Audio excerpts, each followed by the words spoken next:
Nung sa Pilipinas ako, nagmamadali akong makaalis ng bansa papuntang abroad. Tapos nung nandito na naman ako sa abroad, nagmamadali na naman akong umuwi.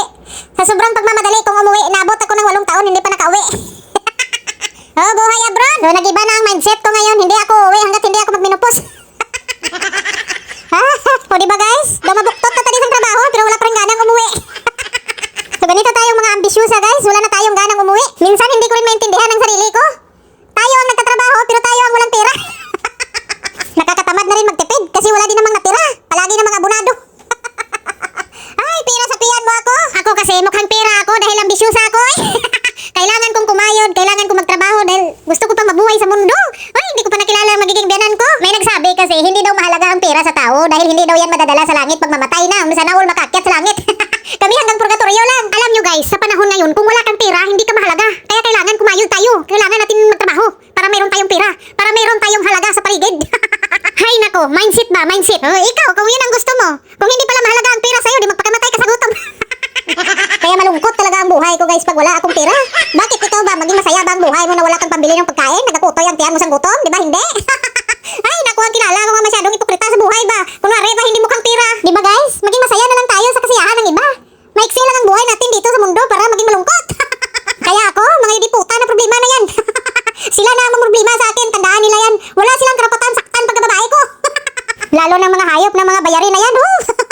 Bahala sila sa buhay nila, habulin nila ako. Hoy, shoutout pala sa nautangan ko dyan, magbubuo na kayo. Hoy, charot lang hoy. Of course, marunong tayo mangutang, marunong din tayo magbayad, no? Hindi yung pagkatapos mangutang, pabungol-bungulan nyo lang. Kung sukton daw, halo na nga bungol. May utang din naman ako, kahit matagal ako magbayad, at least marunong ako magbayad, no? Siyempre, kung hindi tayo marunong magbayad, hindi tayo makaakyat sa langit. Hanggang purgatorio lang tayo, tandaan natin yan. Hindi tayo makaakyat sa langit kung hindi tayo marunong magbayad sa utang. Sasabihin niya ni San Pedro, bumalik ka muna doon sa lupa, bayaran mo muna lahat mong kautangan doon.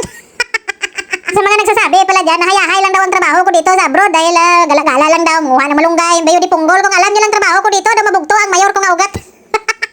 Kahit gaano kasi kahirap ng sitwasyon. Sa katulad ko na marami akong trabaho, malaki ang bahay, mag-isa lang ako. Dahil mahal ko ang trabaho ko, kaya ako nagtagal. At sa mga nagsasabi dyan na bakit katulong lang daw ako dito sa abroad na marami naman daw pwedeng applyan na hindi sa sulod balay ang trabaho. Kahit ako guys, iniwasan ko talaga tong trabaho na to, lalo na itong bansa na to kasi takot ako sa mga balita ba na may mga minamaltrato, ganito ganyan. Pero ngayon na-realize ko na bakit dito ako napunta kasi mabubuting tao ang mga nadatnan ko dito. Dahil 2016, unang apply ko papuntang Japan bilang isang welder pero hindi ako pinala doon. Tapos sabi ng agency ko, Rosana, mag-Middle East ka na lang. So pinili ko ang Kuwait, ang isang receptionist, hindi nagbarin, receptionist pa rin. At hindi pa rin pinalad dahil sa medical ko. Anoon pa man sa Pilipinas, mataas na yung sugar ko. Yung high blood, madali lang gamutin. Tapos sabi ng agent ko, Rosana, magdamam ka na lang mag-Saudi. Siyempre nung narinig ko ang Saudi, biglang matras ako kasi sabi ko, takot nga ako dito. First time ko mag-abroad, walang uwian, dire-diretso from 2016. O anong taon na ngayon, 2024 na? O diba guys, ang bansang hindi ko pinangarap, pero dito ako dinala ng kapalaran.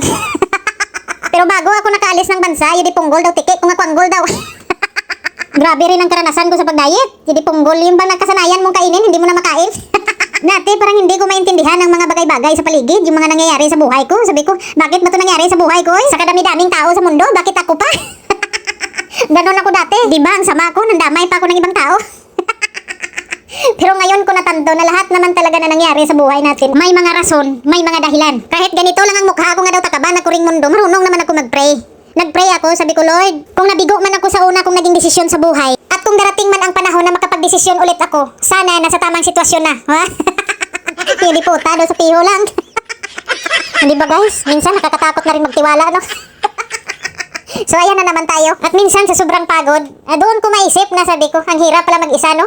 Siyempre meron tayong pamilya sa Pilipinas na pwede naman natin pagsabihan ng ating mga problema. Pero sa akin kasi, mas pinili kong suluhin ang problema kasi ayaw ko mag-alala ang mga pamilya ko sa Pilipinas. O diba? Ganon ako ka-ambisyosa.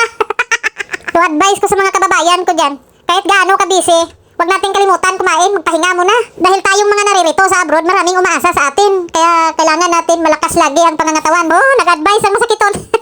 Hoy, simba ko, oy. Ngayon guys, kumakain tayo, green tea, tsaka brown bread lang tayo. Dahil diet tayo ngayon, meron tayong mga maintenance na gamot para sa diabetic at sa high blood. Dahil di punggol nga kabuhi ni. Bahala na ang mahalaga buhi. So, magpatuloy lang tayo sa ating buhay dito sa mundo, guys. Ako kasi noon, wala akong control sa pagkain. Alam mo yung kondensada na yan? Tinutungga ko yan, pinapalaman ko yan sa tinapay. Tapos yung pinaka-favorite na pagkain ay, kanin. Kahit asin lang dyan. Basta mainit-init pa ang kanin. Bira. Dito sa abroad, wala tayong ibang kakampi kundi sarili lang natin. Kung magkasakit tayo, hala, patuloy pa rin ang trabaho. Bawal ka dito magpahinga. Unless kung makita ka ng mga employer mo nagaratay ka na sa banig. Hanggat kaya mong tumayo, hala, trabaho ka lang dyan kahit nakasiburo. Kaya sa mga kababayan ko dyan na pinagdamutan ng amo, diskarte lang. Marami kasing nagsasabi na ganito ganyan, nanghingi ng tulong sa akin kasi yung mga amo daw nila, kuripot, hindi daw libre lahat. Gusto na daw umuwi. Sabi ko, kung wala lang namang sakitan na naganap, tiisin na lang hanggang matapos yung kontrata kasi napakahirap mag-break contract. Basta diskarte na lang kung paano malamanan ng tiyan. Pero kung hindi na talaga kaya, ay wag nang magtiis sa'yo di puta na yan ng mga amo na yan. Kumuha pagkatulong kung ganyan lang naman sila. Tapos ito pa ang problema ng ibang amo, tulad nung nakaraang araw sa park, mayroon akong pinansin doon na kababayan natin. Biglang lumapit amo niya na bruha, bawal daw siya makipag-usap sa kapwa kababayan.